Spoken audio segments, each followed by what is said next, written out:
Subscribe कीजिए। और मेरी माओं से गुजारिश है, बहुत सारी माएं आज इस इज्तिमा में हाजिर हैं। मैं अपना अमेरिका का एक वाकया बताऊं। पहली मर्तबा जब मैं गया था,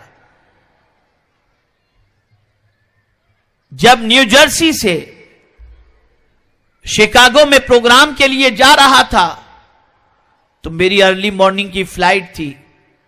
मेरे दोस्त सुबह मुझे जगाने के लिए आए।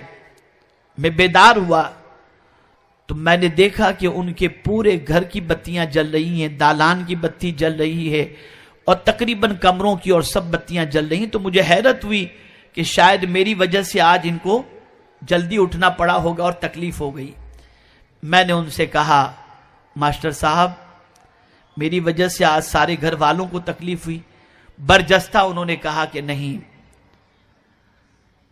अल्हम्दुलिल्लाह हजरत, मेरे यहां बच्चे फज्र की नमाज के पाबंद हैं और ये सारे बच्चे मेरे बेदार हो चुके, नमाज का वक्त हो चुका है। मुझे हैरत हुई, अमेरिका में रहते हुए इस तरीके से नमाज की पाबंदी, अलग सबा इस तरीके से बेदार होना, मुझे वाकई चौंका दी इस चीज ने। उसके बाद नाश्ते पर बैठे तो मैंने उनसे सवाल किया। मैंने कहा, ये बताइए कि आपके बच्चे अमेरिका में रहते हुए इस तरह से नमाज के पाबंद कैसे बने? उन्होंने जवाब में मुझसे कहा कि मेरी जॉब यहां लगी थी। ये 96 का वाकया मैं आपको बता रहा हूं। मेरी जॉब यहां लगी थी, कुछ दिन मैं अकेला रहा। बीवी बच्चों को कभी जुदाई का इत्तेफाक नहीं हुआ था और मैं भी कभी अपने बीवी बच्चों से जुदा न हुआ था, लेकिन दौलत और तरक्की के शौक ने मुझे यहां आने पर मजबूर किया और मैं यहां रहने लगा। चंद महीनों के बाद मेरी बीवी ने इसरार किया कि आप कुछ भी करें, हमें अमेरिका बुलाएं। मैं अमेरिका के माहौल से वाकिफ था, बल्कि उनका जुमला मुझे आज भी याद है। वो कहते हैं कि सबसे शॉर्टकट जहन्नम का रास्ता अमेरिका से है। तो उन्होंने कहा, यहां बुराइयां नहीं समझी जाती, बच्चियों की आबरू महफूज नहीं। तो मेरे दिल में यह ख्याल पैदा हुआ कि मैं अपनी बच्ची और बीवी को यहां कैसे बुलाऊं, कहीं खुदा न खास्ता यहां के माहौल का असर हो गया तो क्या होगा। मैं इस डर से अपने बीवी बच्चों को समझाता रहा, बुला लूंगा, लेकिन अंदर से तड़प थी कि वो आ जाएं तो कम से कम मुझे भी सुकून हो। उसके बाद कहने लगे कि मैंने कुरान शरीफ की तिलावत, जिसका मैं पाबंद था, मैं कुरान शरीफ की तिलावत कर रहा था। अचानक एक आयत मैंने पढ़ी जिसका तर्जमा मैंने पढ़ा, इन्नस्सलात तन्हा अनिल फाहशाइ वल मुनकर, बेशक नमाज बेहयाई और बुरी बातों से रोकती है। इस आयत को जैसे ही मैंने पढ़ा, गोया मेरे दिल के अंदर यह ख्याल पैदा हुआ कि बीवी बच्चों को बुलाने के लिए एक आसान सी तरकीब मुझे मिल गई। उन्होंने रात को अपनी बीवी को फोन किया और पूछा, क्या तुम लोगों की ख्वाहिश है अमेरिका आने की? उन्होंने कहा हां। उन्होंने कहा, एक कंडीशन है, 6 महीने तक तुम लोगों की एक वक्त की नमाज भी कज़ा न हो। इस तरीके से तुम 6 महीने तक पाबंदी से अगर नमाज पढ़ोगी तो मैं तुमको अमेरिका बुला लूंगा। बच्चियों ने, बीवी ने, सब ने पाबंदी शुरू कर दी और 6 महीने तक पाबंदी के साथ उन्होंने नमाज अदा की और उसके बाद इत्तिला भिजवाई कि हम बिल्कुल नमाज के पंक्चुअल हो चुके हैं। उन्होंने फिर वीजा के लिए अप्लाई किया और उसके बाद उनकी बीवी बच्चों को वीजा मिल गया और फिर वो बीवी बच्चे जो है वो अमेरिका पहुंचे।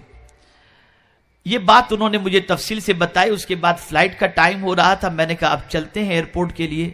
तो उन्होंने कहा हज़रत इजाज़त दें तो मेरी बच्ची को यूनिवर्सिटी ड्रॉप करना है, उसे भी मैं साथ ले लूं। मैंने कहा ले लीजिए, कोई बात नहीं। ساتھ میں لے لیے. اب گاڑی میں بیٹھے گفتگو چل رہی تھی تو دوران گفتگو انہوں نے کہا، میں نے ان سے پوچھا کہ آپ کی بچی ماشاءاللہ یونیورسٹی جا رہی ہے تو کیا وہاں بھی نماز کی پابندی کرتی ہے؟ کہ حضرت آپ اس کا بیگ کھول کر دیکھ سکتے ہیں، اس کے بیگ میں آپ کو مصلی ملے گا، وہاں بھی نماز کا وقت ہوتا ہے تو وہ نماز الحمدللہ ادا کر لیتی ہے. اگر مائیں اپنے بچوں کو نماز کا پابند بنا دیں اور بے حیائی سے روکنے کی کوشش کریں تو پھر دنیا کا کوئی بھی ماحول اور دنیا کی کوئی بھی پراگندگی ان بچیوں کی زندگی پر اثر انداز نہیں ہو سکتی. میں نے ابھی ہمارے ایک ساتھی کا نکاح جس خاتون کے ساتھ کروایا، وہ امریکہ کی ایک ریسرچ اسکالر ہے. آپ جانتے ہیں جب رشتہ طے ہو رہا تھا، وہ ہے ہندوستان کی رہنے والی لیکن وہاں پر 10 سال سے اور ریسرچ اسکالر ہیں شکاگو کے اندر. انہوں نے مجھے دوران گفتگو کہا کہ حضرت میں نے زندگی میں آج تک ٹی شرٹ جینس یا شرٹ پتلون کبھی نہیں پہنا، میں آج تک الحمدللہ حجاب کے ساتھ شلوار قمیض ہی کے اندر میں نے اپنی زندگی گزاری ہے. ریسرچ اسکالر امریکہ کے اندر.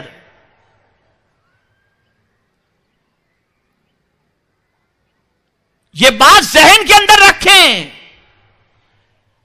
اسلام پر عمل کرنے کی بنیاد پر اللہ دنیا میں بھی عزت عطا کرتا ہے اور آخرت میں، اور سب سے بڑی چیز اللہ سکون کی دولت عطا کرتا ہے. آج جو بے چینی ہے، کون سا گھر ایسا ہے جہاں بچیوں کو لے کر، بہو کو لے کر، ساس کو لے کر، بیٹی کو لے کر عورتیں پریشان نہیں؟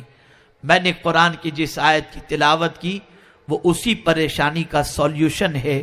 میرے کریم نے فرما دیا فمن تبع ہدایا فلا خوف علیہم ولا هم یحزنون.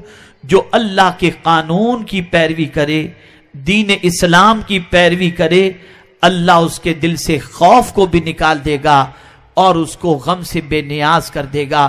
اے خواتین اسلام، آج کا میرا پیغام آپ کو یہی ہے کہ آپ اسلام کے دامن کو مضبوطی سے تھامے رکھیں اور دنیا کی کسی برائی کے اثر کو قبول کرنے کے لیے تیار نہ ہو.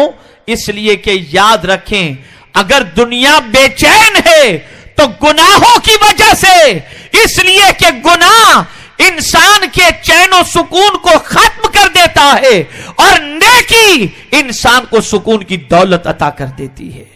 نیکی کر کے کبھی کوئی بے چین نہیں ہوا اور گناہ کر کے کبھی کوئی مطمئن نہیں ہوا. آج میرا پیغام میری قوم کی بچیوں کو یہی ہے، اے میری بچیوں بیدار ہو جاؤ، اے میری بچیوں جاگ جاؤ.